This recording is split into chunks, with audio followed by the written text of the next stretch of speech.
The wind screamed across the white desert of snow. The sky above was dark, filled with two moons that glowed like cold eyes watching the world below. The planet, once green and full of life, had become a frozen graveyard after the war between humans and the Zalari, a race of gentle, blue-skinned beings who lived in peace until the war took everything away. Inside a torn tent, far from any city or light, a woman held her little daughter close. Their bodies shook from the cold. The small heater beside them had stopped working hours ago. The child's lips were blue, her breath weak. "Stay with me, Myra," the mother whispered, rubbing the child's tiny hands. Her own skin glowed faintly, a mark of her alien blood. "You must stay awake." Myra blinked slowly. "Mama, I'm so cold." Tears filled the mother's eyes.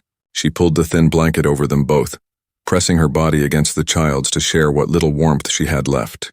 The world outside howled, but inside the tent, silence grew heavy, the kind that comes before death. The woman looked at the heater again, hoping it would start, but the screen showed the same red symbol, low energy. She had no more power cells. No food, no fire, only her dying child in the endless snow. Her name was Lyra. Once she was a healer in her village. Now she was just a refugee running from a war she never wanted. She had lost her husband when the humans attacked their colony. Since then, she and Myra had been hiding in the mountains, surviving on scraps and hope. Lyra knew this night would be the end. The storm was too strong. The temperature had dropped below survival levels.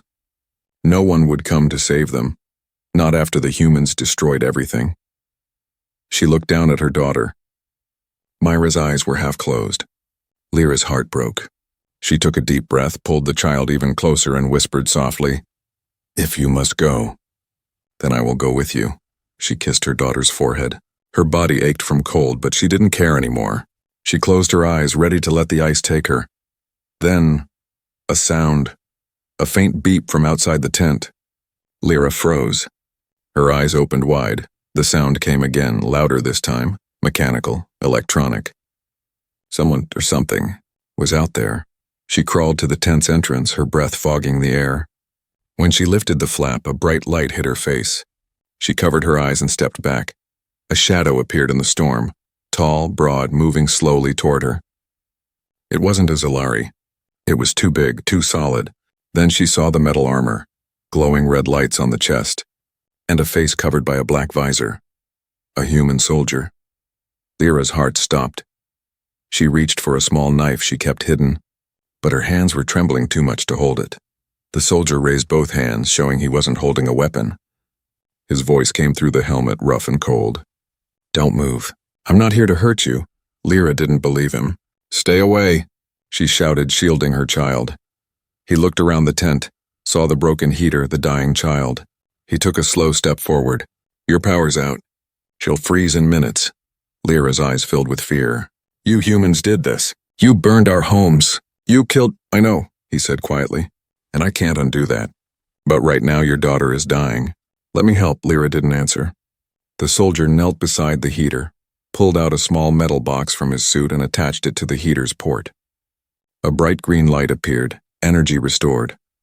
Warm air filled the tent again. Lyra gasped. Myra's body stopped shaking, her breathing steadied a little. The soldier looked at Lyra. "She'll need warmth for the night. My suit can regulate heat. I'll stay outside the tent to keep you both safe." He turned to leave, but Lyra stopped him. Her voice cracked. "Wait, why? Why would a human help us?" The man hesitated. Snow fell heavily on his armor. For a moment he said nothing. Then he took off his helmet. Underneath was a tired face, once scarred, unshaven, but human. His eyes were not full of hate. They were full of something else, sorrow. "Because," he said softly, "I'm done watching children die. Human or not." Lyra stared at him, unsure what to say. The storm roared louder, but inside her heart, something began to thaw. A feeling she hadn't known for years. Hope. As the night went on, the soldier stayed outside, sitting in the snow, his suit glowing faintly as it emitted heat through the tent wall. Inside, Lyra held her daughter close, feeling the warmth slowly return. She looked at the shadow outside and whispered, "Who are you, human?" The wind carried his quiet answer back through the night. Just someone trying to make things right.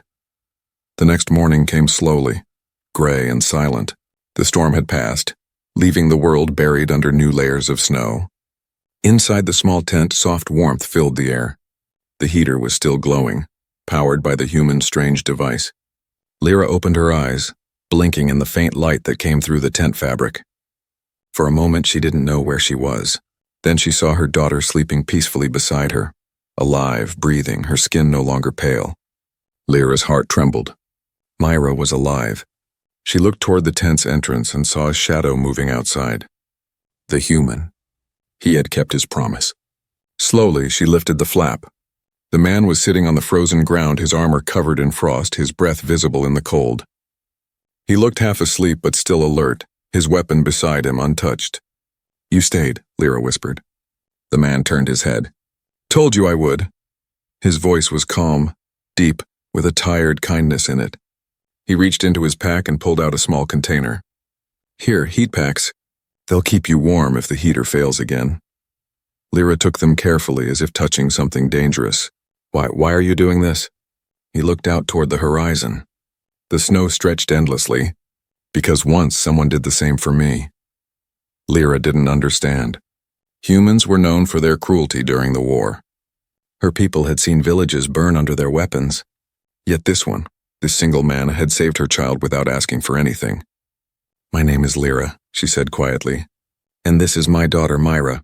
He nodded. "Eli." The name sounded strange to her. Short, human, but heavy with stories she couldn't see. Silence filled the air for a moment. Myra stirred inside the tent and called weakly, "Mama!" Lyra turned quickly. "I'm here, Myra." When she looked back, Eli was already standing. He walked to his armored vehicle parked a few meters away, a half-buried metal beast with faded symbols from the old war. He opened a compartment and pulled out a small pack of food. "You should eat." "She should too." Lyra hesitated. "We can't eat human food. It's not the same for us." Eli nodded. "I know." He reached deeper into his pack and brought out something else, a container marked with the Zalari language. Lyra's eyes widened. That's ours. Zalari rations. "Found them near one of your refugee camps," he said. "I kept a few. Didn't know I'd ever need them?" Lyra stared at him, confused and cautious. She took the food and went back inside to feed Myra. The child's eyes brightened as she ate, small smiles returning to her face. Outside, Eli repaired his broken comm device. Static filled the air, no signal. The war had left most of the planet's satellites destroyed. He was alone, far from any human base and almost out of supplies. But he didn't regret staying. Something about that child's face reminded him of his own little sister, the one who didn't survive Earth's fall during the early war. He closed his eyes and whispered to himself, "Not this time." By afternoon, the wind had calmed and thin sunlight shone through the clouds. Lyra stepped out of the tent. She looked around. Endless white fields, mountains in the distance, silence everywhere. Eli was scanning the area with a handheld device. When he saw her, he said, "There's movement near the ridge. Could be scavengers or patrol drones. We should move." "Move?" she asked. "Where?" "There's an abandoned mining station about 12 kilometers east. Underground shelters, maybe power. We can stay there until the next storm." Lyra hesitated. Traveling with a human was dangerous. If other Zalari saw her, they might think she'd betrayed her kind. But if she stayed, her daughter would die in the next storm. She looked at Myra, who was now playing quietly inside the tent with a small crystal toy. The choice was already made. "All right," she said. "We'll come," Eli nodded. "Pack light. We leave in 10 minutes. The journey through the snow was brutal. The cold bit at their faces and the wind came back stronger as evening fell. Lyra carried Myra on her back, her body aching with every step. Eli walked ahead, his armor breaking the path through deep snow. He kept checking his scanner and adjusting their direction. At one point, Lyra slipped and fell. Eli turned back instantly, pulling her up with one strong hand. "You okay?" She nodded weakly. "I'm fine." He saw the exhaustion in her face and handed her a thermal pad from his suit. "Hold this. It'll keep your core warm." She looked at him, confused again. "You keep giving. What do you want from us?" Eli looked away. "Nothing, just don't give up." The word struck her heart like warmth in the cold. Night was falling when they finally saw it, the mining station. half buried in ice with a broken sign and collapsed towers. Eli forced open the entrance hatch, sparks flying as the metal groaned. Inside, the air was still and cold but safe from the storm. They set up the heater again. Myra fell asleep quickly, holding her mother's arm. Lyra sat near Eli, who was cleaning his weapon quietly. "You could have left us," she said softly. "You could have walked away." He didn't look up. "I've walked away too many times." Something in his voice made her stop asking. She saw pain in his eyes, old pain buried deep. Outside, the storm began again, beating against the metal walls. Inside, two enemies of war sat together, sharing silence and warmth. Lyra looked at Eli's tired face and whispered, "Maybe not all humans are monsters." Eli gave a small smile. "Maybe not all Zellari are helpless." For the first time, they both laughed, quietly, like people remembering what it meant to be alive. The night was long, but for the first time in years, it didn't feel empty. The old mining station creaked under the weight of the storm above. Wind howled through cracks in the metal walls like lost voices calling out in the dark. The faint blue light from Eli's suit reflected off the frozen floor as he checked the room's corners, his weapon in hand. Lyra sat near the heater, holding her daughter close. Myra was sleeping peacefully again, her small chest rising and falling softly. Every few moments, Lyra's eyes drifted toward Eli, the strange human who had saved them, yet still felt like a mystery wrapped in steel. He moved with calm purpose, scanning the shadows as if he had lived his whole life expecting danger. "Is it safe here?" Lyra asked quietly. Eli looked up, his expression hidden behind his helmet again. "For now, but not for long." The scanners picked up something moving 2 kilometers west. "Could be drones. Could be worse," Lyra frowned. "Worse?" "Hunters," he said flatly. The word made her blood run cold. Everyone in the galaxy knew about the hunters, mechanical beasts left behind after the war. They didn't care who you were, human, Zellari, or any other race. They only knew one thing: eliminate survivors. Lyra swallowed hard. "We can't fight them," Eli nodded. "No, but maybe we can hide."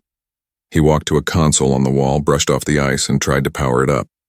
Sparks flew and the screen flickered to life, weak but working. The words on the display were in human standard, but Lyra could still read enough to understand. Mining core, power offline. Sub-level access locked. "There's an underground section," Eli said, typing fast. "If we can open it, we might stay out of their scanners." Lyra watched him work. He looked so focused, his gloved fingers moving quickly over the old keys. For a moment, she wondered who he had been before the war. Maybe an engineer or a soldier forced to fix things instead of destroy them. The lights suddenly dimmed. A low beep echoed through the metal hall. Eli froze. "They found us." Lyra's heart jumped. "What?"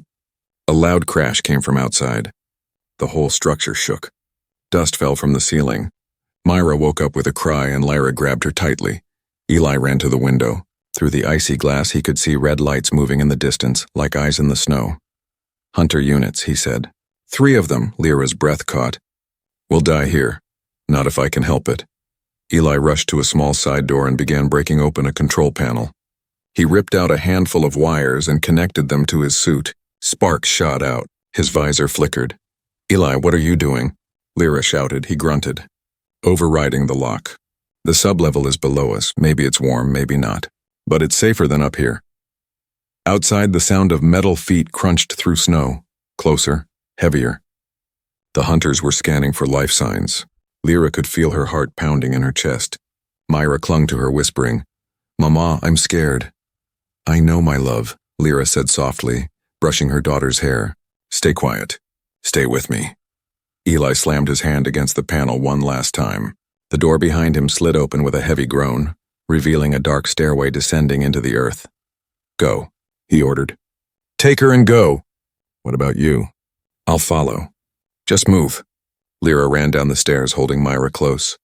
The air below was thick with dust and the faint smell of oil. She could barely see anything except faint green lights blinking in the dark. Above, the sound of metal tearing echoed through the hall. The hunters had broken in. Eli turned, grabbed his rifle, and fired. Blue energy bolts hit the first hunter, burning through its armor. The machine screamed, a high-pitched metallic shriek, and collapsed, but 2 more stormed forward, their red eyes glowing like fire. "Come on, you bastards," Eli muttered, firing again. "You want me? Come get me." He shot until his weapon overheated, then threw a grenade that exploded in a burst of light. The impact shook the walls. One hunter fell, but the other kept coming. Eli ran for the stairs, sealing the hatch behind him just as the creature's claws scraped across the door. Down below, Lyra flinched as the explosion echoed through the tunnels. Then she saw him. Eli. His armor cracked, smoke rising from one shoulder, but he was alive. He leaned against the wall, breathing hard. "We're safe." For now, Lyra rushed to him. "You're hurt." "Not the first time," he said with a faint smile. She tore a piece of cloth from her coat and began cleaning the burn marks on his armor. He watched her quietly, surprised by her gentle hands. "You risked your life for us," she said softly, "even when you didn't have to." He looked away. "It's not the first time I've failed to protect someone. I don't plan to fail again." Lyra wanted to ask more, but she stopped when Myra tugged on her arm. "Mama, what's that light?" At the far end of the tunnel, a faint golden glow was shining through the darkness, nodding soft and warm like sunlight. Eli lifted his weapon and moved carefully forward. Lyra followed, holding Myra close. When they reached the light, they found something unexpected. A large chamber with walls covered in vines frozen in ice. In the center, a crystal structure pulsed with energy. Eli scanned it and frowned. "This isn't human." "It's Zalari tech." Lyra stepped closer, her eyes wide. "This is an energy core. It can power an entire colony, or destroy one." Eli looked at her. "Then we just found something worth killing for." The realization hung heavy in the cold air. The hunters outside weren't the only danger now. This ancient power was still alive, and someone somewhere would come for it. Lyra felt a shiver run through her, not from the cold, but from the sense that their fates had just become tied to something far bigger than survival. Eli looked at the glowing core, then at her and Myra. "We can't stay here long," he said. "But maybe. This thing can save more than just us." Lyra didn't understand what he meant yet, but deep down she felt something change. For the first time, she didn't see a human enemy. She saw a man standing between them in the darkness. And in that moment, surrounded by ice and silence, she realized that hope could still live, even in the coldest of worlds. The golden glow from the crystal filled the underground chamber, pushing away the cold shadows. The light danced over the walls where strange Zalari symbols shimmered, ancient runes of life and power. Eli stared at the core. It pulsed slowly like a heartbeat. Every few seconds, a wave of energy passed through the room, humming softly, almost alive. "This thing," he muttered, scanning it with his device, "shouldn't still be active after all these years." Lyra stood beside him, her breath misting in the air. "It's not a weapon," she said quietly. "It's a seed. Our ancestors built them to bring warmth and life to new worlds. They were meant to grow forests, oceans, and light." Eli frowned. "Then why is it buried under a mining base?" Lyra shook her head. "Humans found one during the war. They tried to take its power, and failed. My people hid this one before you could find it." Eli didn't argue. He could feel the energy vibrating through the floor, strong, dangerous, and yet comforting. Like standing near a heartbeat that wasn't his own. Behind them, Myra was sitting on the cold ground, tracing the glowing lines with her fingers. She giggled softly as the crystal responded, sending small sparks of light up the wall. Lyra's eyes widened. "Stop, Myra!"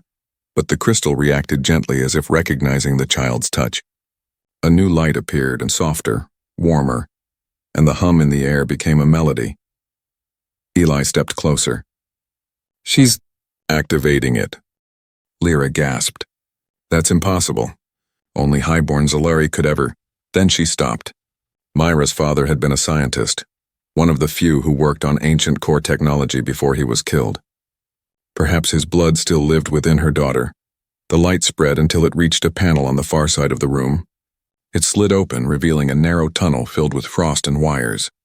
Eli raised his weapon, scanning the path. "There's something alive down there," he said. Lyra stiffened. "Alive?" "Not human," he said quietly. "And not machine either." They followed the tunnel carefully. The air grew warmer the deeper they went. The light from the crystal core guided them, flickering softly on the walls. After a few minutes, they reached another chamber. This one was smaller, circular, filled with metal pods. Some were broken, others covered in ice. But one was still active, glowing faintly blue. Lyra walked closer, her eyes wide. Inside the pod lay a figure, a Zellari male breathing slowly, frozen in sleep. "It's a stasis chamber," she whispered. "Someone's been kept alive down here." Eli scanned the readings. "Vitals are weak, but he's alive." Lyra placed a trembling hand on the glass. It's Commander Arian." Eli looked at her. "You know him?" "He led the evacuation during the war," she said. "He was one of the few who tried to make peace with humans." Eli stared at the man's calm, sleeping face. "If he's still alive, he might know how to control that core." Before Lyra could answer, a deep rumble shook the chamber. Dust fell from the ceiling. Eli turned toward the tunnel. "They found us again. Hunters?" He shook his head grimly. "Worse! Humans!" Lyra's heart dropped. "Your people?" "Not mine," he said. "Scavenger soldiers. The war's over, but men like them keep fighting for whatever's left." He pulled out a small explosive charge and handed it to her. "If they breach the tunnel, seal it. Don't wait for me."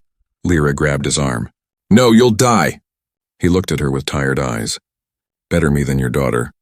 For a moment, neither spoke. The air between them was filled with the hum of machines and the distant echo of boots crunching through ice. Eli took a deep breath and stepped toward the tunnel.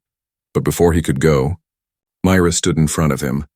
Her small hand reached out and touched the front of his armor. "Please come back," she whispered. He knelt down so he was eye level with her. His face softened. "I'll try, little star."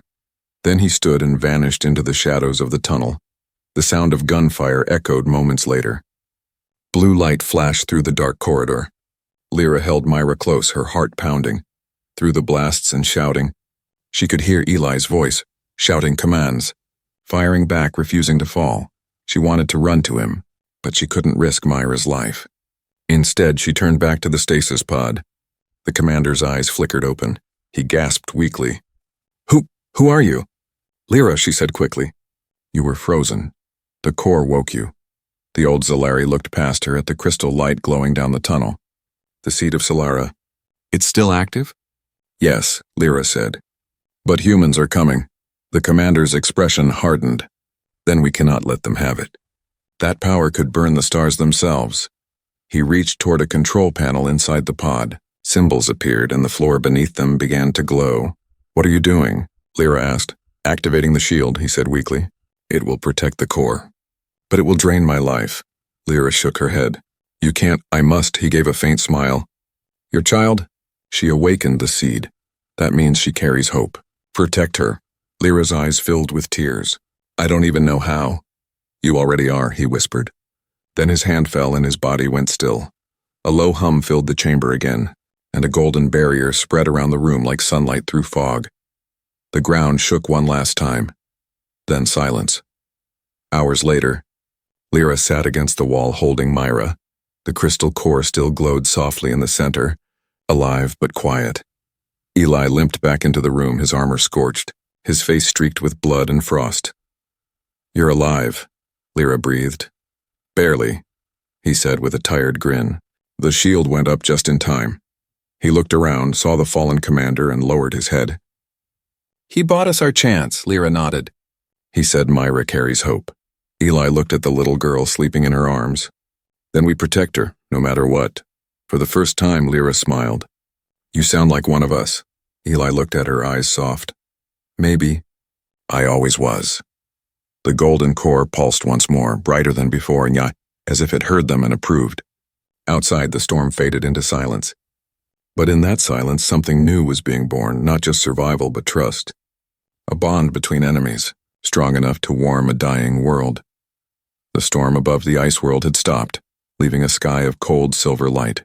Inside the mining station's hidden chamber, warmth from the golden core spread like a soft heartbeat. For the first time in many nights, there was peace. Eli sat near the wall, helmet off, cleaning his broken weapon. His hands were rough and covered in scars, reminders of battles he wished to forget. Lyra watched him silently while Myra slept beside the glowing core, her small face peaceful. For a long time, no one spoke. Only the hum of machines filled the air. Finally, Lyra broke the silence. "You never told me who you really are." Eli looked up, his eyes tired. Does it matter? It does, she said. You fight like a soldier, but you act like someone running from himself. Eli gave a small, bitter smile. You're not wrong. He took a slow breath. I was a soldier, Captain Eli Brand of the Human Expeditionary Forces. I led the first strike on your world. Lyra froze. Her hand tightened around the fabric of her coat. You were one of them. He nodded. Yes, I thought we were saving humanity. We were told your people were building weapons to wipe us out, but it was a lie. He paused, his gaze falling to the floor. When we landed, I saw your villages, children, families, not soldiers. And then the orders came. We burned everything. Lyra's heart pounded. Her instincts screamed to hate him, to call him monster, destroyer. But something in his voice stopped her. It was not pride. It was regret.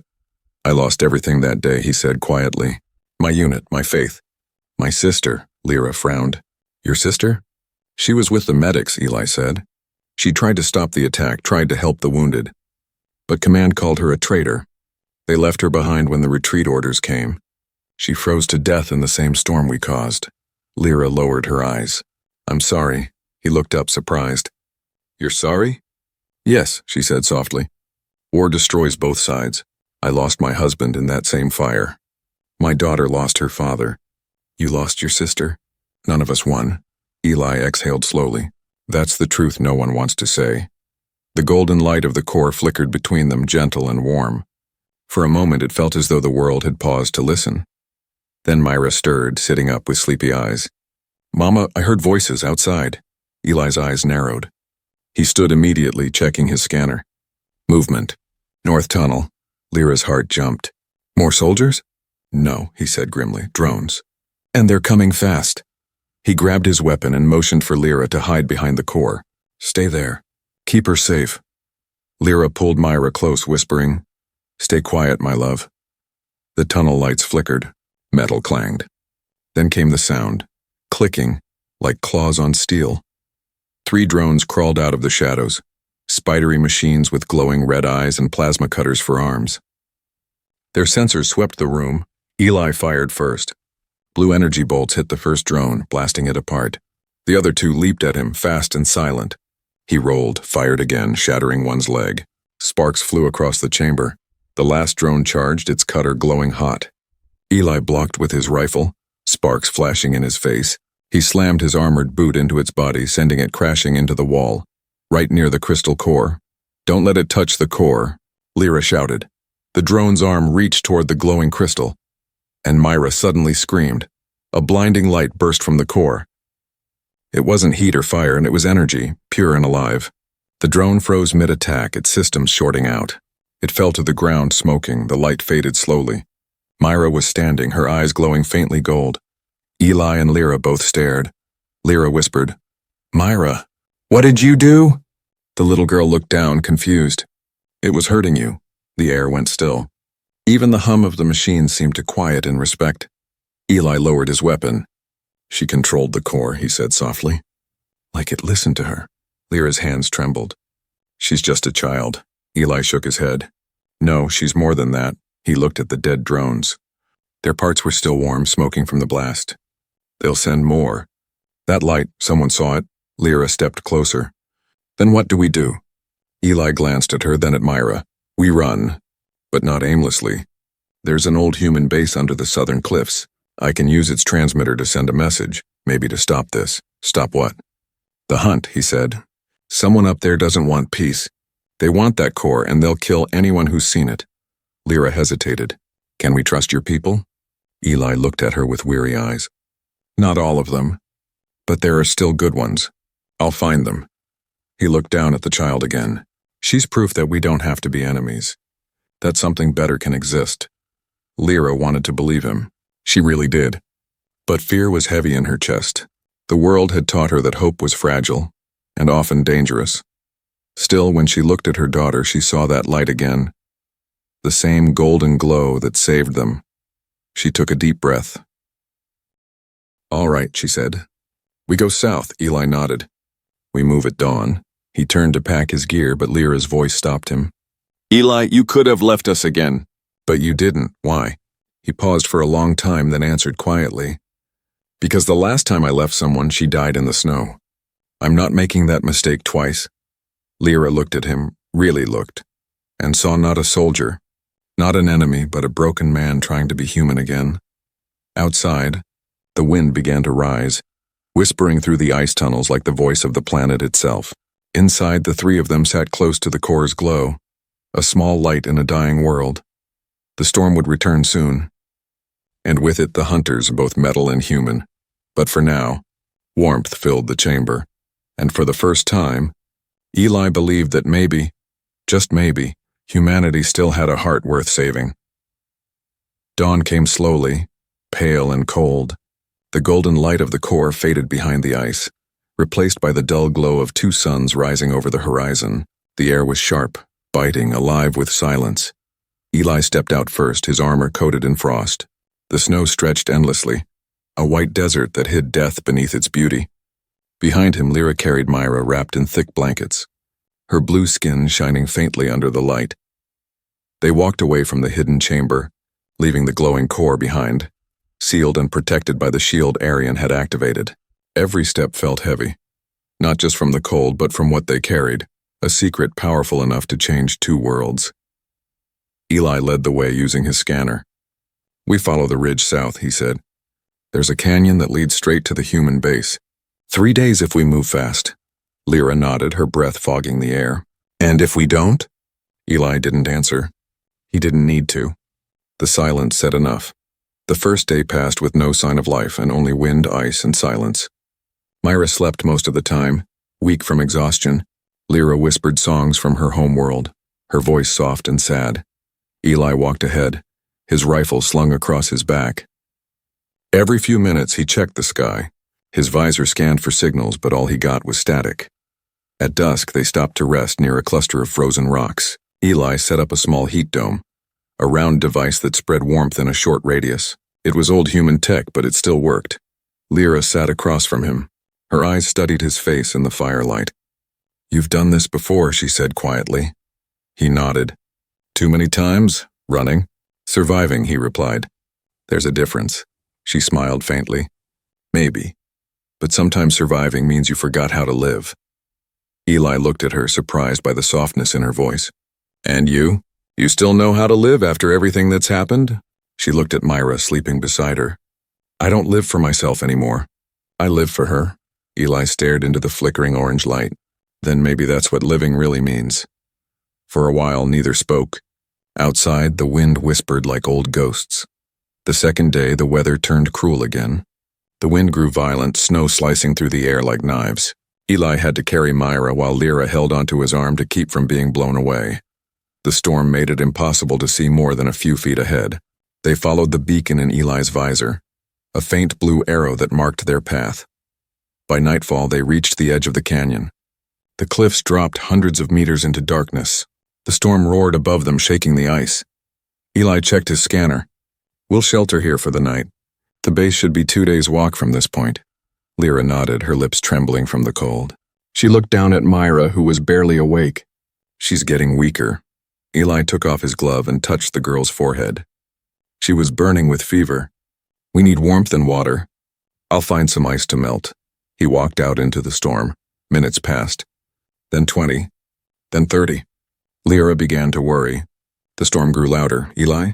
she called. No answer. She grabbed her coat and stepped into the freezing wind, shielding her eyes.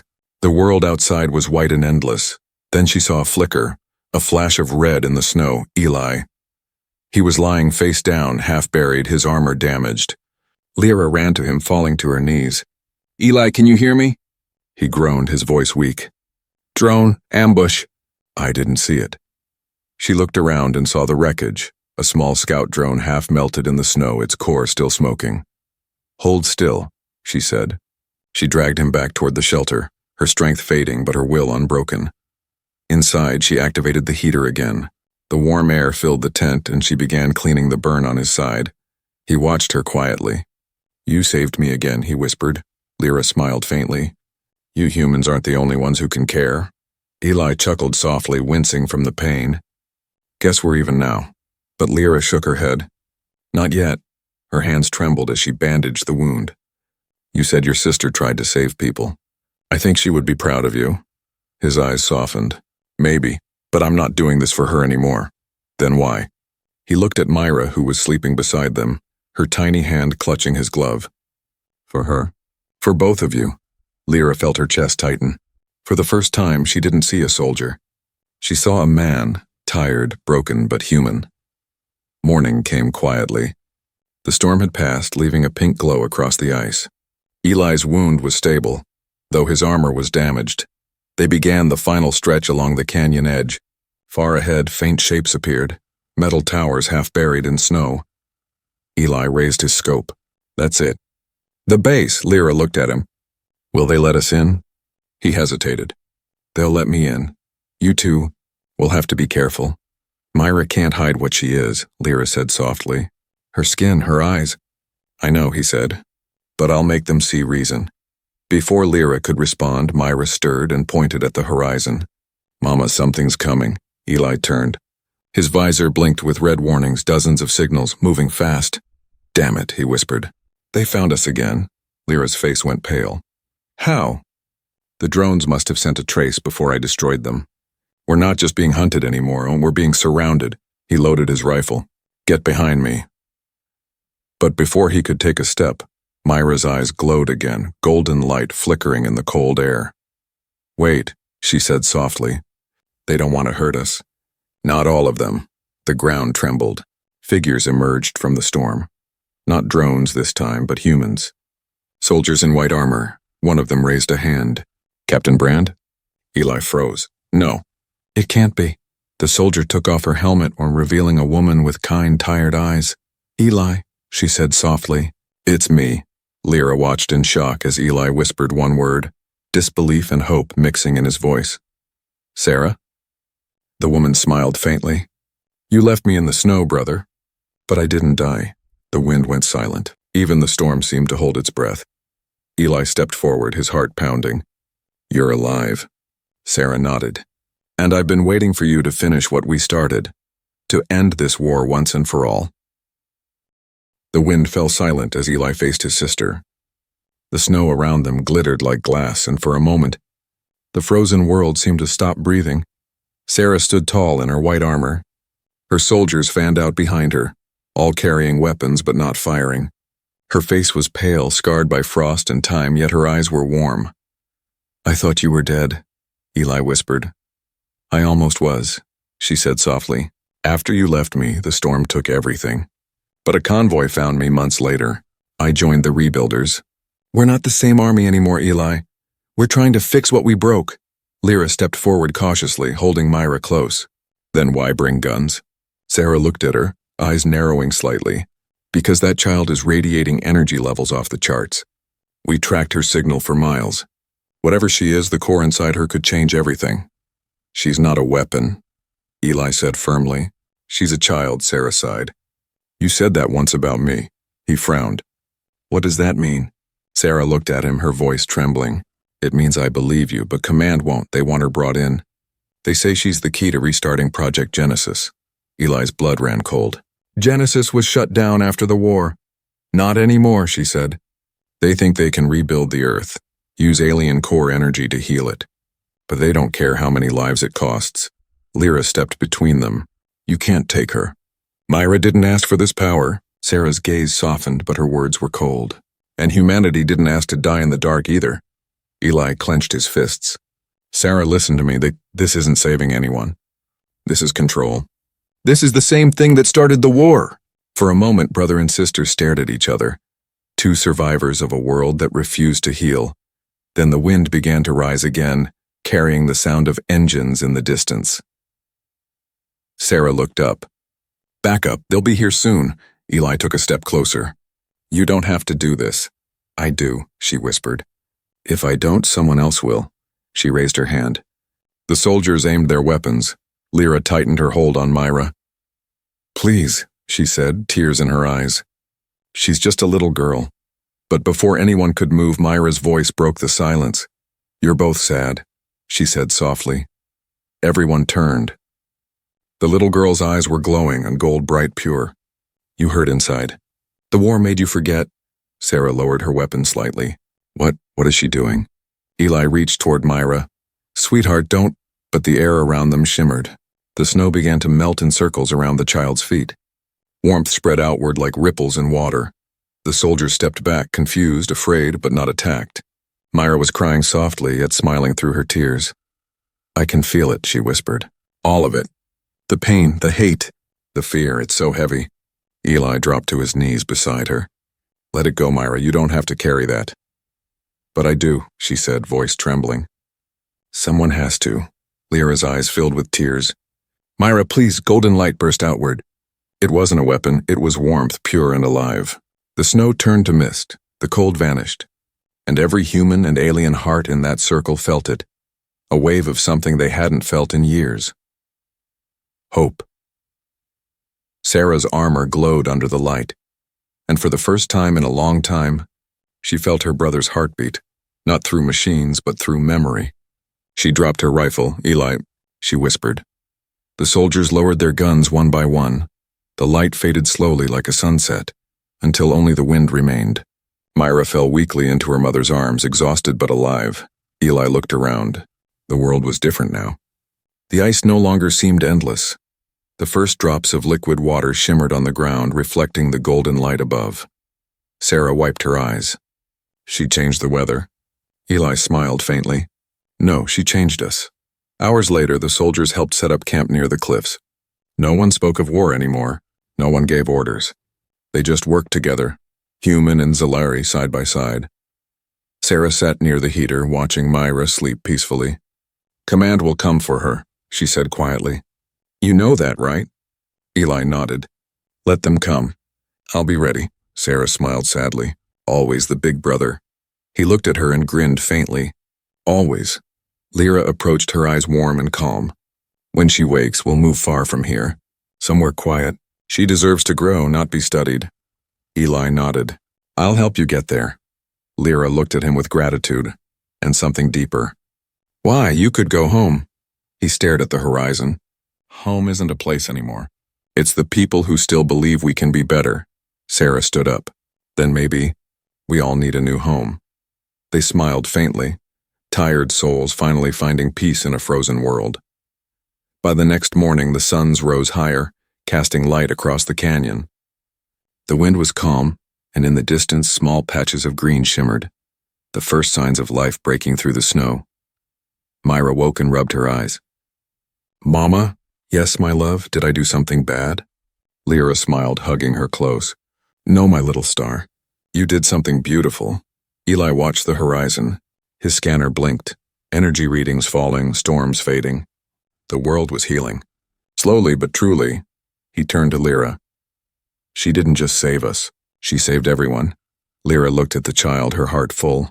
Maybe that's what humans in Zalari were meant to do. Not fight, but build together. Eli nodded, his eyes distant yet peaceful.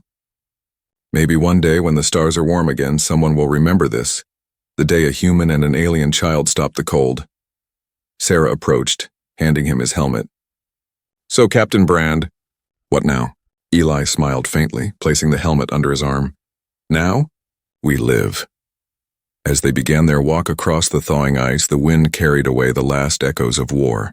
The world was no longer silent. It was alive. And though no one would ever forget the frozen years, they would also remember the warmth that followed. The warmth born from a human heart and a child's light.